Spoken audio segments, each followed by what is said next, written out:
Bonjour. Alors, un mois pour trouver un consensus sur le projet Guyane. C'est ambitieux. Est-ce que vous êtes confiant? Je suis confiant, mais sachez que les maires avaient 2 points qu'ils voulaient vraiment qui soient actés. C'était vraiment le principe des accords de Guyane, qui soient respectés à la lettre. On ne peut pas demander à l'État, nous les élus, qu'il respecte ses engagements, alors que nous-mêmes nous avons signé, et qui était bien précisé en toutes lettres, qu'à court terme, il fallait que nous puissions saisir le gouvernement, une saisine du gouvernement par les élus, par le Congrès, pour que nous puissions entamer une démarche vers une évolution statutaire. Donc consulter la population, ça a été acté. Mais je crois que le plus important, vous venez de le dire, c'est cette commission que l'on met en place.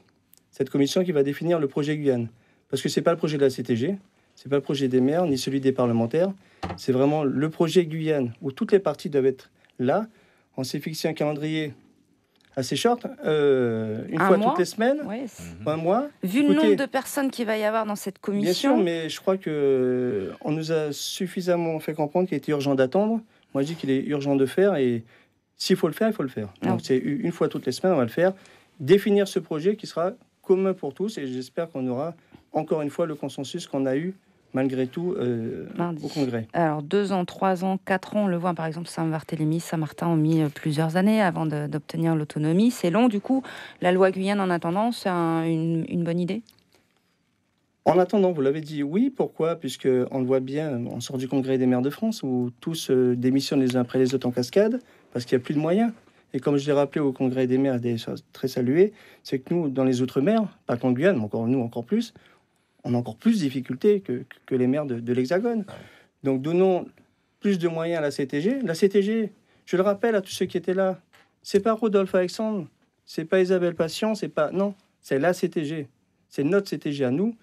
C'est un partenaire avant tout. Donc essayons de trouver les us et moyens de lui octroyer plus de moyens financiers.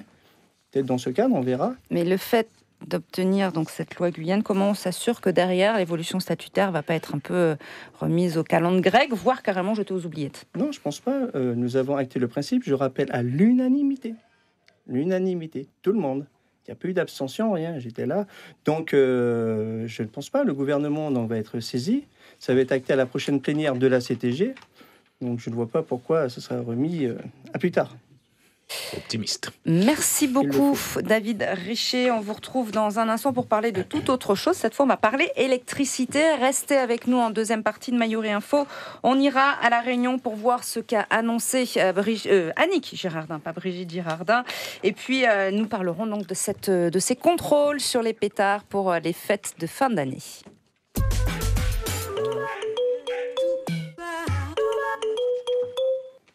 L'invité café.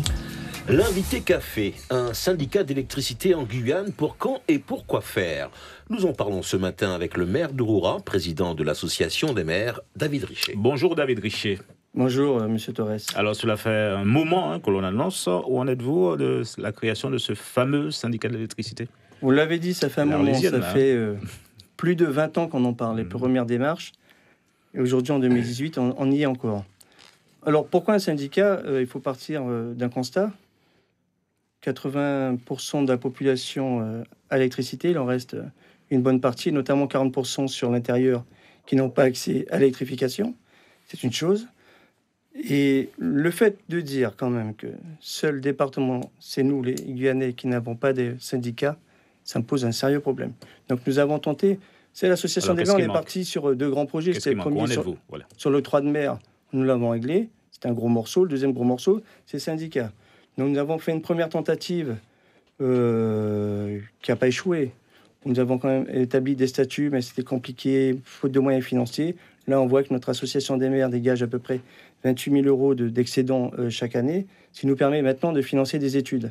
Donc nous avons commencé par rencontrer monsieur le préfet, bien évidemment, le directeur d'EDF, qui n'est pas un ennemi dans ce cadre. C'est un rapport de force, mais qui est un partenaire. EDF est un partenaire au futur syndicat. Oui, mais sur lequel vous allez faire pression quand même. Mais bien sûr, pression, mais je pense que ni le préfet ni le directeur de EDF sont conscients qu'il nous faut un syndicat, et au contraire, ils nous aident à le mettre en place. Maintenant, nous avons fait, on va dire, un petit volet formation avec les élus, c'était dernièrement. Et puis là, nous sommes en cours d'un projet stratégique qui va sortir en janvier, Nous sommes évidemment appuyés par un cabinet, le cabinet Raveto, qui est quand même l'un des meilleurs dans ce domaine en France, qui nous accompagne, qui était là dernièrement. Donc nous montons ce projet stratégique afin que nous puissions répondre. Et cette structure sera opérationnelle quand précisément, David Richet?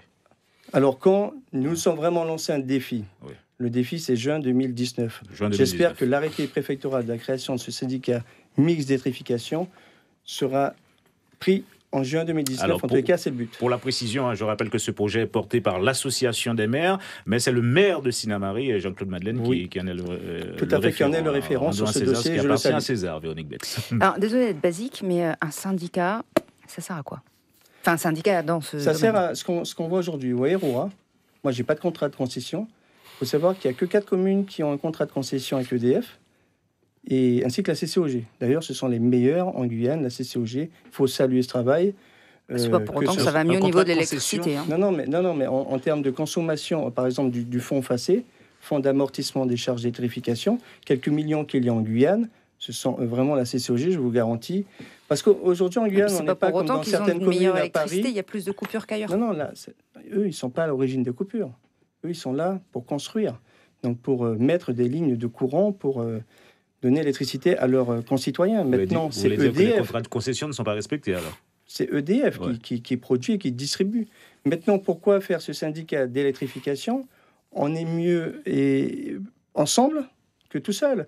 Moi, commune de Roura, je peux vous en parler des coupures de courant. Le directeur sait le nombre de communiqués que je lui ai mis, excusez-moi, entre guillemets, dans la tête. Tellement on est énervé. J'ai lui-même mis un carton rouge, c'était l'un des premiers. Moi, aujourd'hui, qu'est-ce que je peux dire? À part faire un communiqué, je peux rien faire. Si je faisais partie du syndicat d'électrification, ça veut dire qu'on aurait tous un contrat de concession via l'association des maires, donc ça veut dire toutes les communes de Guyane, et dès lors, elle permet d'établir un rapport de force, même si EDF est mon partenaire, mais un rapport de force, c'est puissant, le syndicat d'électrification, c'est du lobbying qu'on peut faire auprès d'EDF, mais auprès des instances du gouvernement, et puis c'est de participer dans l'organisation, dans la distribution d'électricité,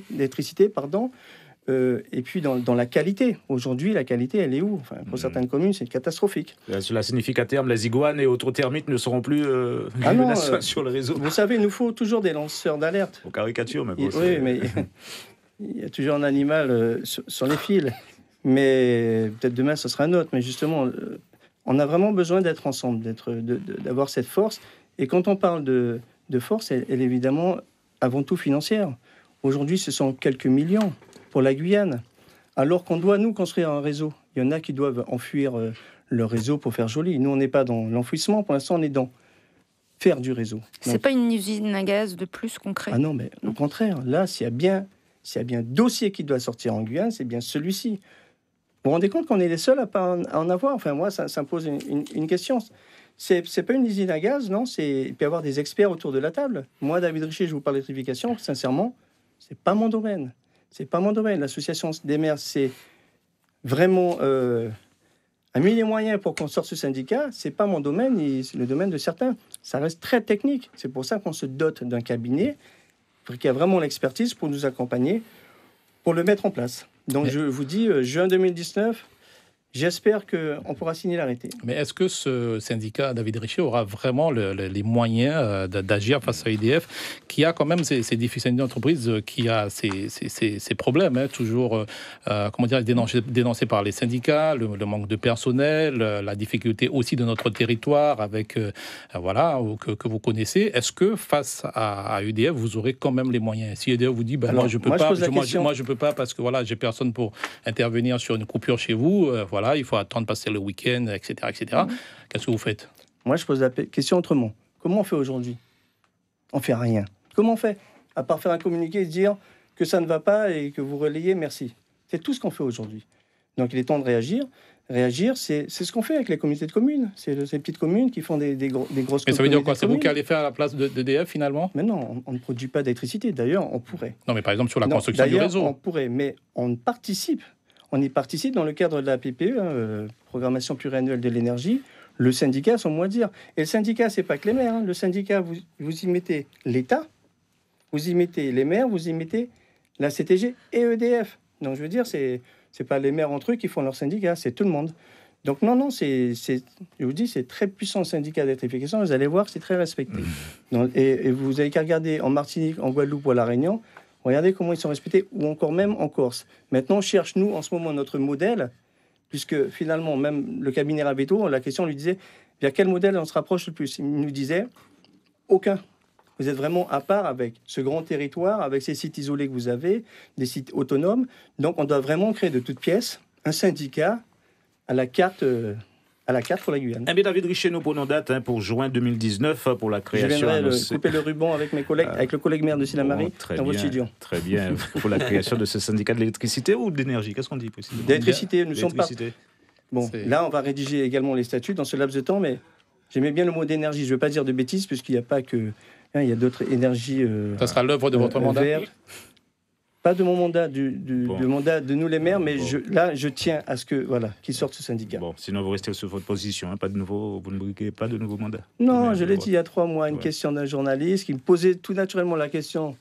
Bon, peut-être que je lui ai dit non, j'y retourne pas. Alors j'ai vu que ça a pris des proportions. Il y a des imbéciles qui ne changent pas d'avis. J'ai fait 12 ans, mais je vais vous dire, je termine là-dessus. Posez-moi la question, Monsieur Richer, racontez-moi votre vie politique durant ces 3 dernières années. Vous allez me donner 10 feuilles, je vais vous dire. Il m'en faudrait peut-être 100 ou même 200. Voilà. Racontez-moi, Monsieur Richer, maintenant. Une vie riche. Racontez-moi, mais je finis ma phrase. Vous m'avez posé une question. Racontez-moi votre vie familiale ces 3 dernières années. Vous allez me donner 2 feuilles et ce sera peut-être suffisant. Donc, vous voyez, il faut un moment, 12 ans de sa vie consacré à son village, à sa commune, c'est bien. Priorité à la famille. Merci David Richer d'avoir répondu à nos questions ce matin. C'est moi. L'invité café.